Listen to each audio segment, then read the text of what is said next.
coffee and today's guests here with me, so we're ready to roll. Welcome to our Circular Coffee Break podcast, where we will be talking about everything circular and beyond. Now, as always, we're very eager to provide you with a fresh perspective to the ongoing conversation about circular economy and sustainability. And that's what we're basically trying to do with every new guest and every new episode. We already heard from some of you with your feedback, ideas for future guests, and suggestions for future episodes. But please keep the feedback rolling. So you can visit our website, www.circularcoffeebreak.com, or drop us a line at circularcoffeebreak@gmail.com. So let's keep the conversation rolling. Give us your feedback if you have ideas, thoughts. Always eager to hear that. Now, grab your coffee or tea if you prefer, get comfortable, and let's start the conversation. Today, we will be talking about the World Circular Economy Forum, which is a global initiative that brings together over 4,000 business leaders, policymakers, and experts to present the world's best circular economy solutions. It actually aims to create a new economy, businesses, jobs, leveraging circular solutions to solve the planetary crisis. The World Circular Economy Forum first took place in June 2017 with roughly 1,600 participants here in Helsinki, Finland. And it was organized by Sitra. And for those of you not familiar, Sitra is the Finnish Innovation Fund. Since then, the World Circular Economy Forum has taken place annually in places like Japan, the Netherlands, Canada, Rwanda. And this year, the event was held from the 15th to the 18th of April in Brussels, Belgium, co-organized by Sitra and Circle Economy Foundation, an international organization that aims to empower industries, cities, and nations with practical and scalable solutions to implement the circular economy. Our guests today have been playing an important role in making this year's World Circular Economy Forum a reality and in bringing together key decision makers to discuss about the shift towards a sustainably circular world. So my guests today, first, Reetta Kohonen. She's a specialist sustainability solutions at Sitra. She's part of Sitra's team that promotes the carbon neutral circular economy internationally. And she works with the World Circular Economy Forum already for the last 4 years. She's actually spending her days thinking about how to transition international business communities and policies away from the outdated linear operating models. Reetta is a graduate of the Aalto University School of Business, where she specialized in the solving of environmental and sustainability challenges, as well as multidisciplinary teamwork. In addition to her work on the circular economy, Reetta gets her energy from hiking in Finnish nature, intense gym workouts, and playing the violin in the symphonic orchestra. Our second guest today is Hatty Cooper. She's Director Strategy and Impact at Circle Economy Foundation, a non-profit impact organization based in Amsterdam. Hatty leads a portfolio of high-impact initiatives focused on enabling public and private sector decision makers to turn circular ambitions into action to tackle global challenges, including, for example, climate change, social inequality, and resource scarcity. Before joining Circle Economy, Hatty worked in sustainable development in South Asia, Sub-Saharan Africa, and the Caribbean for the UK Civil Services. She is a member of the Strategic Advisory Group for the UK's National Interdisciplinary Circular Economy Research Programme, which is focused on realizing the UK's potential to grow and prosper sustainably by transitioning to a more circular economy. Welcome to the show, Reetta and Hatty. Reetta, to get us started, I mean, the World Circular Economy Forum has become an important event on the annual calendar. I mean, specifically for those of us focusing on the transition towards a circular economy. Could you maybe provide us with a short history of the event? I mean, as mentioned, the first one took place in 2017 in Helsinki. And since then, it has basically been growing, developing, and traveling around the world. And as I understand, the next one in 2025 will take place in São Paulo in Brazil. And I'm sure the planning for that has already started. What was the initial idea behind the event, and how has it evolved? Well, thanks, Michael, and thanks for having us on your show. The roots of the World Circular Economy Forum are kind of both Finnish and global at the same time. So my colleagues had this idea when Finland was about to celebrate its 100th independence year, that they want to do something to showcase the sustainable and circular developments that were ongoing in Finland.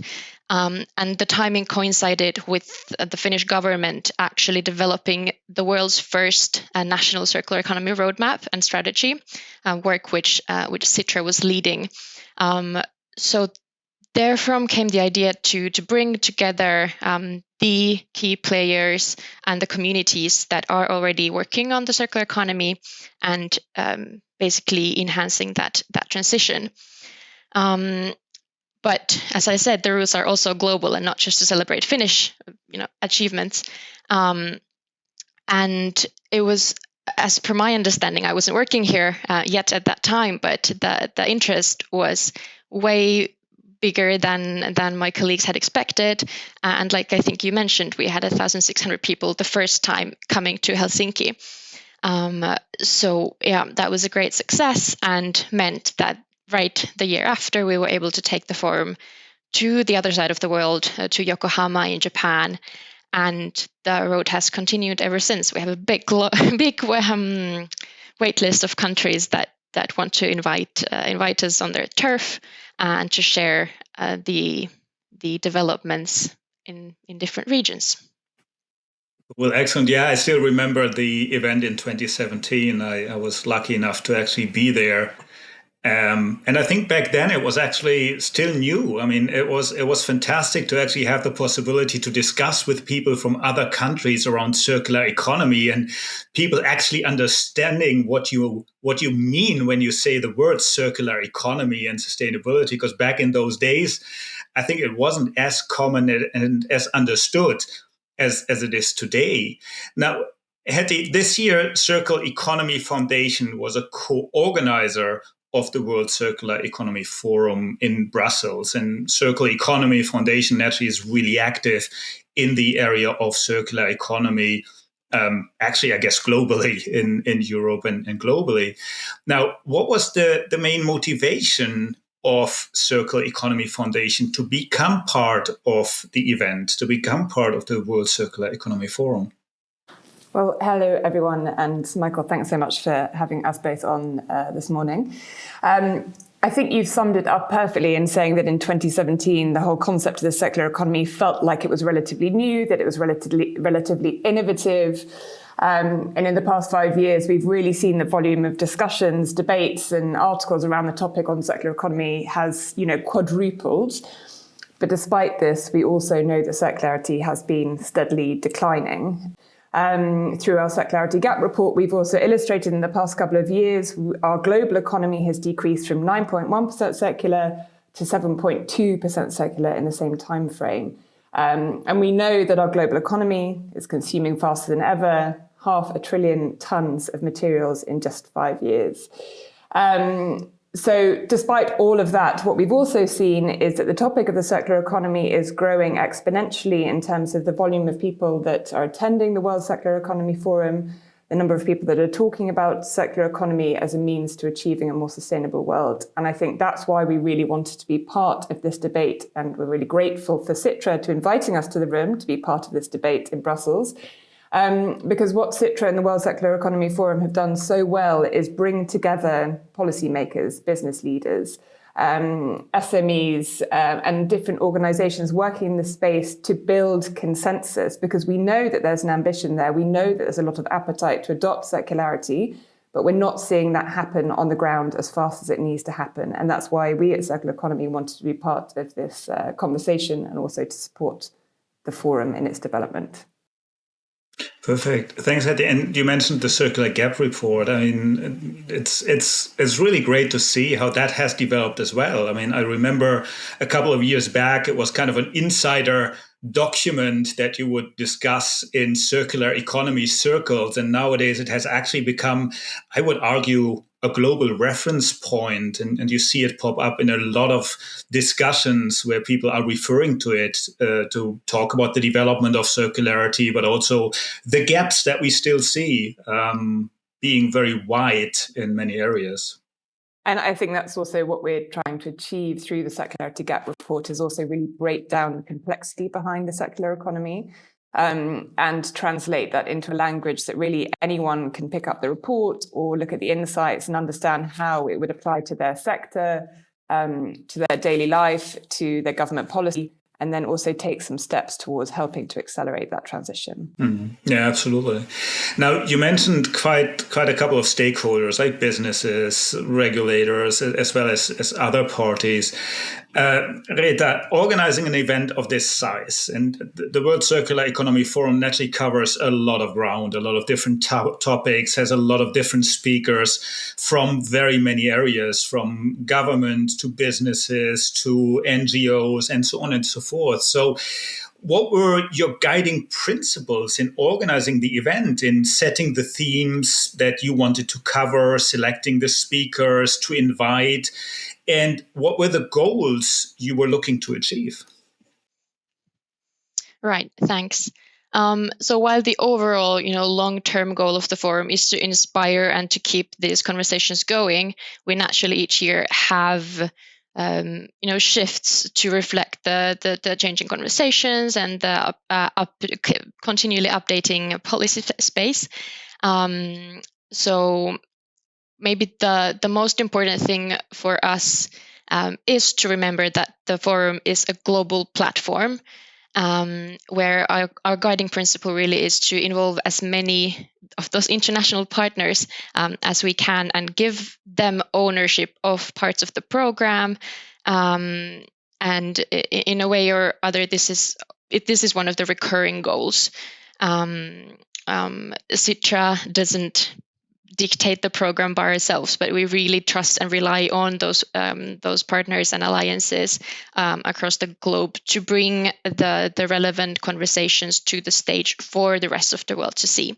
So I would say that that's kind of the number one goal each year, and something we have to remember to keep it relevant. Now then, this year, thanks to our two co-organizers, yes, we worked with the Circular Economy Foundation, but we also had a really strong science basis from the International Resource Panel. So kind of the new aspect that we wanted to bring in this year was to actually build the program more strongly on the science, on the latest figures, and on the latest recommendations for policymakers, for businesses and business model development. So our kind of written out goal internally was to promote these very targeted discussions across these certain leverage points that build or make up our economy. So we have governance, we have finance, we have businesses, and we have kind of employment and the civil society issues. And now that is naturally, as I said, the makeup of our society. So that doesn't change much from year to year. But this year, kind of we took those insights a bit deeper and a bit more seriously, and looked at what are the conversations that need to be had, looking at the science and reflecting on that, on how to go forward in these different arenas. I also referred to the international nature of the event.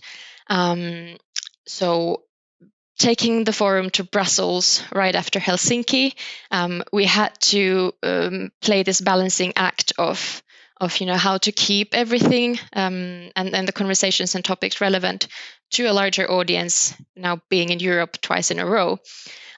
So one concrete way to achieve this balance was to instruct and guide all of our partners to include voices from the global south in all of the conversations as much as possible, so that we don't become too global north centric. So that was really important this year.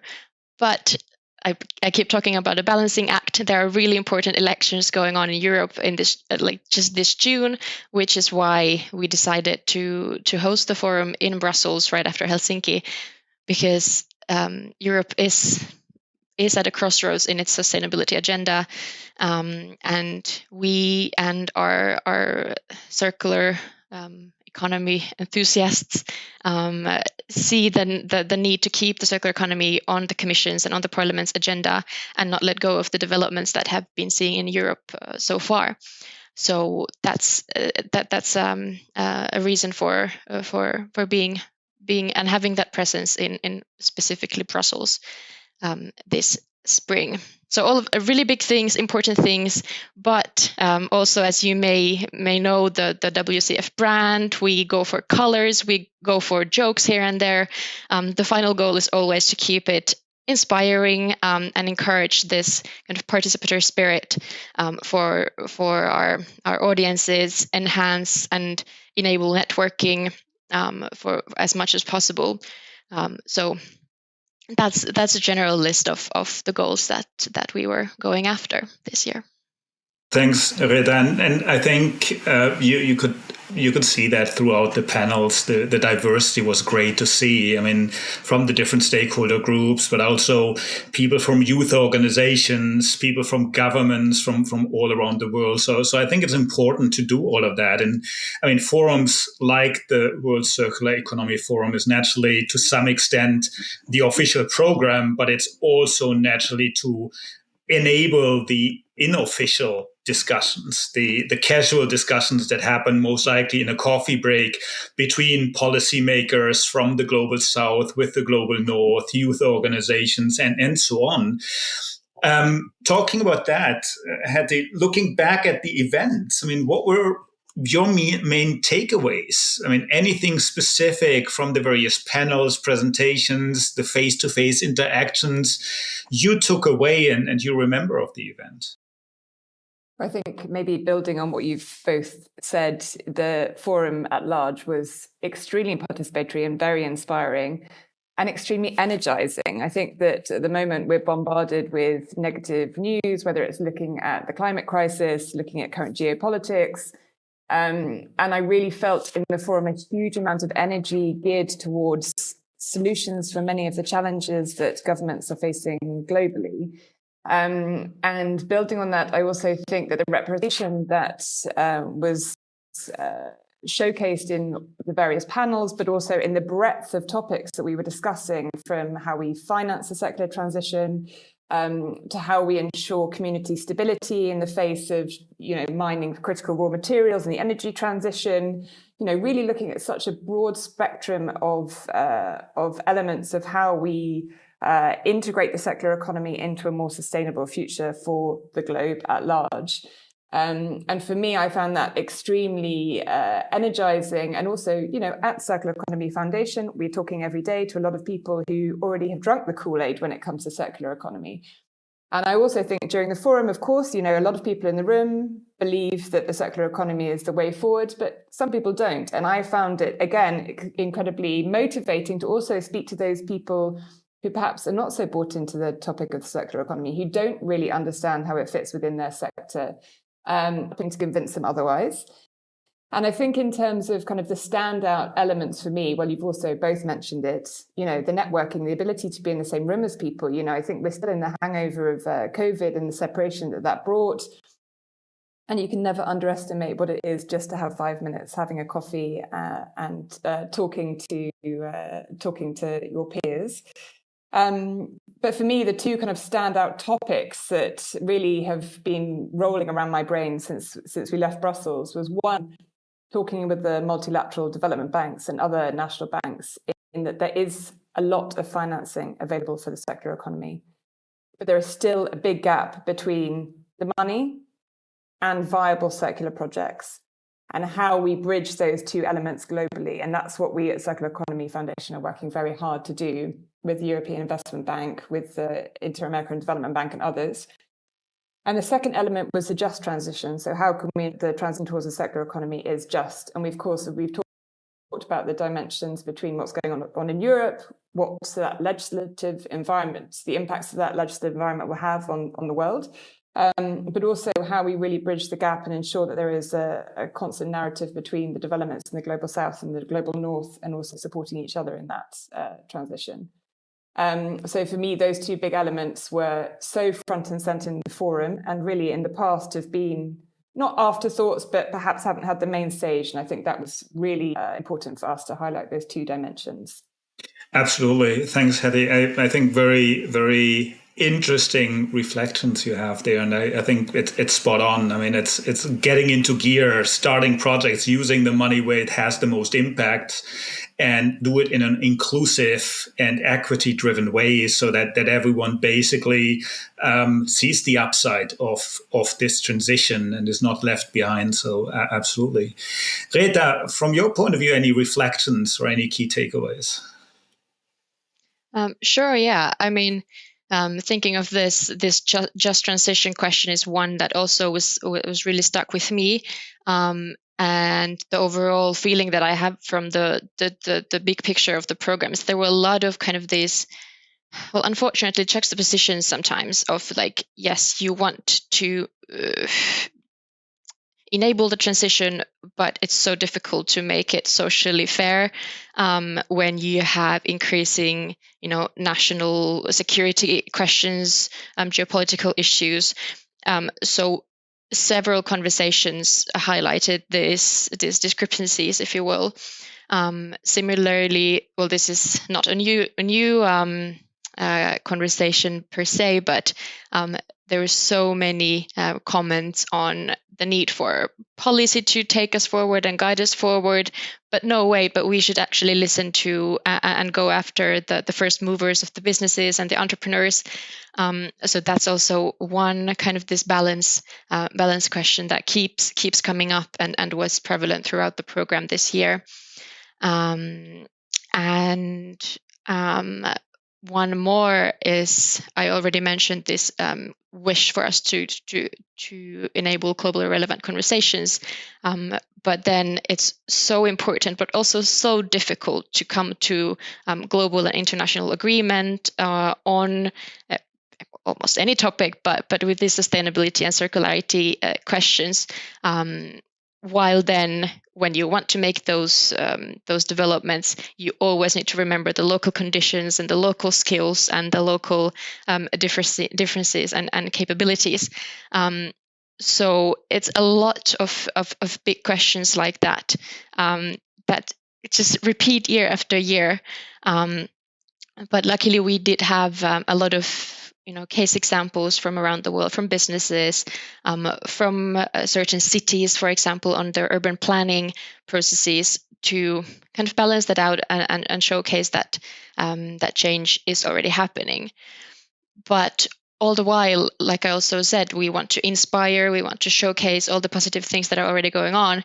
I'm really happy to see that we did also hear kind of those critical voices saying that, well, of course, criticizing the linear economy and how that's really, global north focused and heavy, but just highlighting the coming back to this just transition, highlighting the need to be mindful and to also realize or understand the risks that may come in this circularity transition. It's not all dancing on flowers. It's also heavy geopolitical questions of securitization, peace building, national interests. So we had really big conversations this year. Some of them for the first time on stage, which we're really happy about and happy to see how those develop in the further future editions. Oh yeah, absolutely. I mean, the shift towards a circular economy, it's a major systemic change that we're talking about here on a global level. And I guess our very often still present winner-loser mentality. So one can only win and all others need to lose. That approach doesn't really fly here. If you think about the change that we're looking at on this systemic level, we basically are doing open heart surgery while the system is running, and that's never easy. So I think very, very good reflections you had on the event, and I think it came through in the panel discussions, in the interviews, and also in many of the side events. To be honest, that is the dialogue we need to have at the moment around the topic. Now, let's maybe dream for a moment.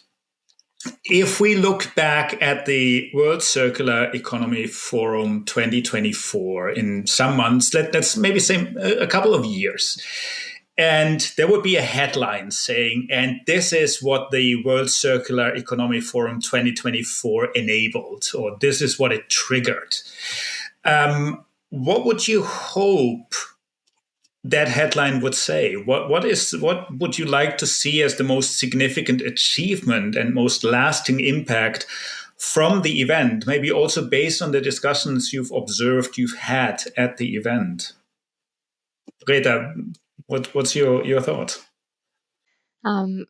Well, with the forum, we want to inspire people. I would love to see, headlines saying how certain politicians were there. They met their subjects, if you will. They met the people whose daily life and whose work their decisions affect, and they realized the value in kind of taking those leaps of faith in the circularity transition. I would love to see interviews from the civil society, from people in the streets, finally understanding the harmfulness of the current linear system, and the masses buying into the science that for decades has been telling us to make the change. Cool. Hatty, what's your dream? What does your dream headline look like? I mean, it's a great question, and I think it all comes back to your point about the fact that we're trying to imagine this, or trying to enable, not imagine, we've already imagined it, this enormous systemic shift. And I think what the forum does so well is enables this global conversation, because we know that the circular economy transcends borders, it transcends belief systems, it transcends sectors. Really, it is this universal approach to imagining a whole new way of working for all of us. And what I would love to see the forum reflected back in, let's say, a couple of months, let's not say years, let's hope it's sooner than that, is that we had such heavyweights in the room. The fact that we have government ministers, commissioners from the European Commission, from leaders of industry in one room, who have many other competing demands on their time, putting the circular economy as a focus front and centre. And I would like to see them working together, because as we've discussed, this is a systemic change. This really transcends policy, etc. I would like to see this universal and collective ambition pooling together, and that weight of these different entities pushing together. So as Reetta said, civil society members, politicians, supranational bodies. I think where we can convene more and build consensus together, we'll move forward in a much more impactful way. And that's what I don't hope, because I believe that the forum is achieving this and will continue to achieve this. So yeah, in a few months, let's see where that translates to. Cool.